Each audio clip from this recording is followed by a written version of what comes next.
নমস্কার বন্ধুরা, আপনাদের সবাইকে স্বাগত জানাই। আমি আজকে একটা স্ন্যাক্স রেসিপি নিয়ে চলে এসেছি। পটল দিয়ে স্ন্যাক্স তৈরি। তো এর জন্য আমি 4টে পটল নিয়ে নিয়েছি। এই একটু মোটা সাইজের পটল হলে ভালো হয়, তাহলে ভালো হবে আর কি জিনিসটা। তো এগুলোকে আমি খোসা ছাড়িয়ে অল্প অল্প করে রেখে দিয়েছি খোসা, আর মানে তারপরে দুটো টুকরো করে নিতে হবে। খোসা ছাড়িয়ে মানে দুটো দেখুন একটু একটু রয়ে গেছে সবুজ অংশ, দুটো সেট কেটে দিয়েছি। এবার ভেতরের যে অংশটা সেইটাকে বার করে নিতে হবে একটা চামচের সাহায্যে বা চাকুর সাহায্যে। তো ওই অংশটা ইচ্ছে করলে ভর্তা বানিয়ে ফেলতে পারেন, তো ওটা আমার এইটার বানানোর জন্য ওটাকে বাদ দিতে হবে। তো আমি ভেতরের দেখুন ওই শ্বাসের অংশটা, শ্বাস আর বীজ এটাকে বার করে নিয়েছি, নিয়ে আলাদা করে নিয়েছি। এইবারে এটাকে আমি একটা দিক যেন আটকে থাকে তলাটা, এবং বাকিটা সরু সরু করে কেটে নিয়েছি। কাটাটার আমি দেখাইনি, আপনারা দেখলেই বুঝতে পারবেন। শুধু তলার দিকটা আটকে আছে আর ওপরের দিকটা আমি সরু সরু করে কেটে নিয়েছি। তারপরে এখানে আমি পরিমাণ মতো নুন, একটু হলুদ, একটু লঙ্কার গুঁড়ো, আর দিয়ে দেবো একটু চাট মশলা। চাট মশলাটা দিলে খেতে খুব ভালো লাগবে। তো চাট মশলা দিয়ে দিচ্ছি এর মধ্যে। তাহলে নুন, হলুদ, লঙ্কার গুঁড়ো আর চাট মশলা দিলাম আমি। ইচ্ছে করলে এর মধ্যে একটু ধনে গুঁড়ো দিতে পারেন, ধনে গুঁড়ো বা জিরে গুঁড়ো এগুলো একটু দিতে পারেন। আমি চাট মশলাটা যেহেতু পুরো 1 প্যাকেট দিয়েছি ওই জন্য ওগুলো আর দিইনি, কারণ চাট মশলার মধ্যেও এগুলোর গুঁড়ো রয়েছে, জিরে গুঁড়ো থাকে আর আমচুর থাকে। তো এগুলো ভালো করে এবারে মাখিয়ে আমি একটুখানি রেখে দেবো, যাতে এটা পটলের সঙ্গে একদম মিশে যায় আর কি। এই নুন এবং চাট মশলা এগুলো যাতে ঠিকমতো মাখানো হয়ে মানে ভেতরে ঢুকে যায় আর কি, সেই জন্যে একটু মেখে রেখে দেবো। তাহলে এই পকোড়াগুলো খেতে খুব ভালো হবে। এইগুলো কিন্তু এই পটল দিয়ে তৈরি এই পকোড়াটা ডাল ভাতের সঙ্গে যেরকম ভালো লাগবে, চা কফির সাথেও খুব ভালো লাগবে খেতে। সন্ধ্যার স্ন্যাক্স হিসাবে খেতে পারেন, অথবা ফ্রাইড রাইস বা পোলাও যদি করেন তাহলে তার সঙ্গেও এটা ভালো লাগবে। তো খুবই টেস্টি হয় খেতে, এইভাবে একবার করে দেখতে পারেন। তো এগুলো সব মাখানো হয়ে গেছে। একটু রেখে দেওয়ার পর এর মধ্যে আমি 1 চামচ মতো বেসন ছড়িয়ে দিলাম। বেসন ছড়িয়ে এর মধ্যে জল দেব না, ওর মধ্যে একটু মাখিয়ে রেখে দেবো।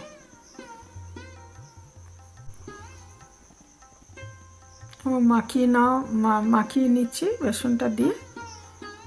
তারপরে আমি একটা ব্যাটার তৈরি করে নেব বেসন দিয়ে পকোড়াগুলো ভাজার জন্য।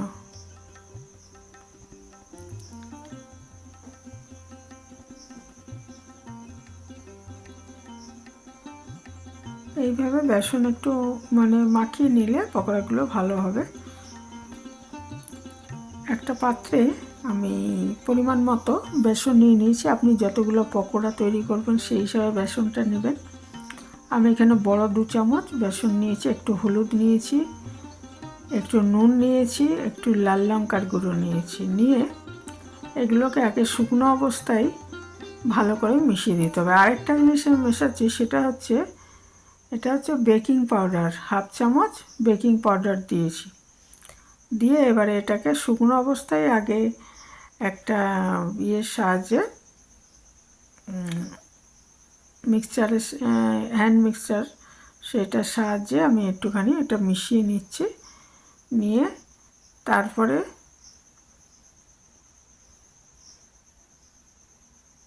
অল্প অল্প জল দিয়ে ব্যাটারটাকে তৈরি করে নেব, কারণ একবারে বেশি জল দিলে ওটা বেসনটা দলা পেকে যেতে পারে এবং ভালো মতো আর কি হবে না ব্যাটারটা, ওই জন্য অল্প অল্প জল দিয়ে আমি ব্যাটারটা তৈরি করে নিচ্ছি। ব্যাটারটা খুব পাতলা করবেন না, আবার একদম মানে মাঝারি সাইজের হবে ঘনত্বটা আর কি, যেরকম আমরা বেগুনি টেগুনি ভাজার সময় করি সেই রকম হবে। একটু ভারীর দিকেই হবে, কিন্তু একেবারে আর কি হবে তা নয়, চাপটার মতো হয়ে যাবে সেরকম নয়, আবার একদম পাতলা সেরকমও নয়। একদম পাতলা হয়ে গেলে ঠিক মতো হবে না জিনিসটা। তো এটা খুব ভালো মতো আমি এটা মিশিয়ে নিচ্ছি।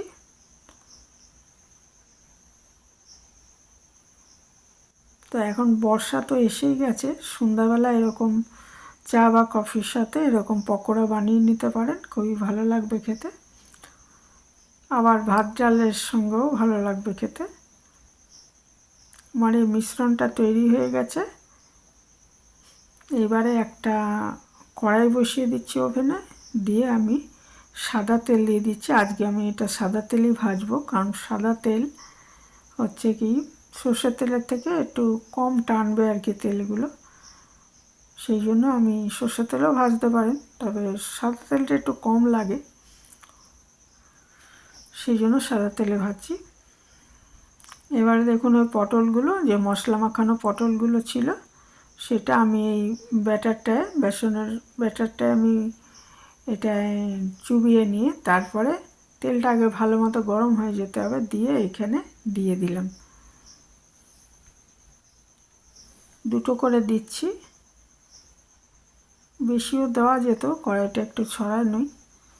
অ্যাকচুয়ালি কড়াই একটু ছোটো মতো হলেই ভালো হয়, তাহলে তেলটা কম লাগে। একটু ভাজার সময় একটু ছোটো কড়াইতে ভাজলেই ভালো হয়, তাহলে কম তেলে ভাজা হয়ে যায় আর কি।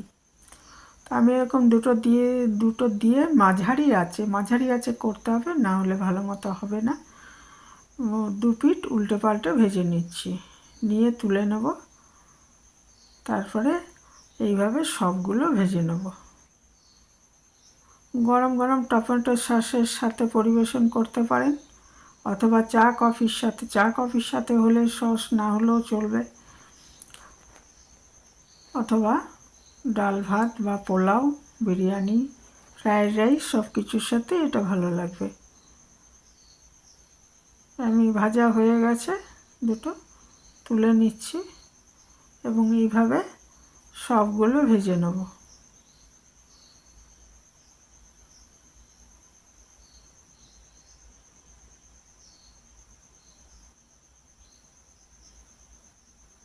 তো খুবই ভালো হয় খেতে, একদিন বানিয়ে ফেলতে পারেন কোনো একদিন সন্ধ্যাবেলা।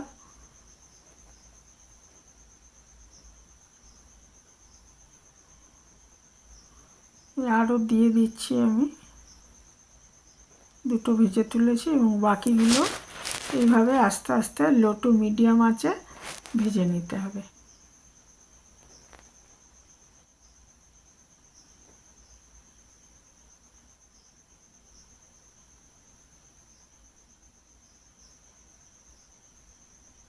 সবগুলোই ভাজা হয়ে গেছে, এখানেই শেষ করছি। ভালো থাকবেন সবাই। নতুন বন্ধু কেউ এসে থাকলে চ্যানেলটা সাবস্ক্রাইব করার অনুরোধ রইল, আর পুরানো বন্ধুদের অনেক ধন্যবাদ।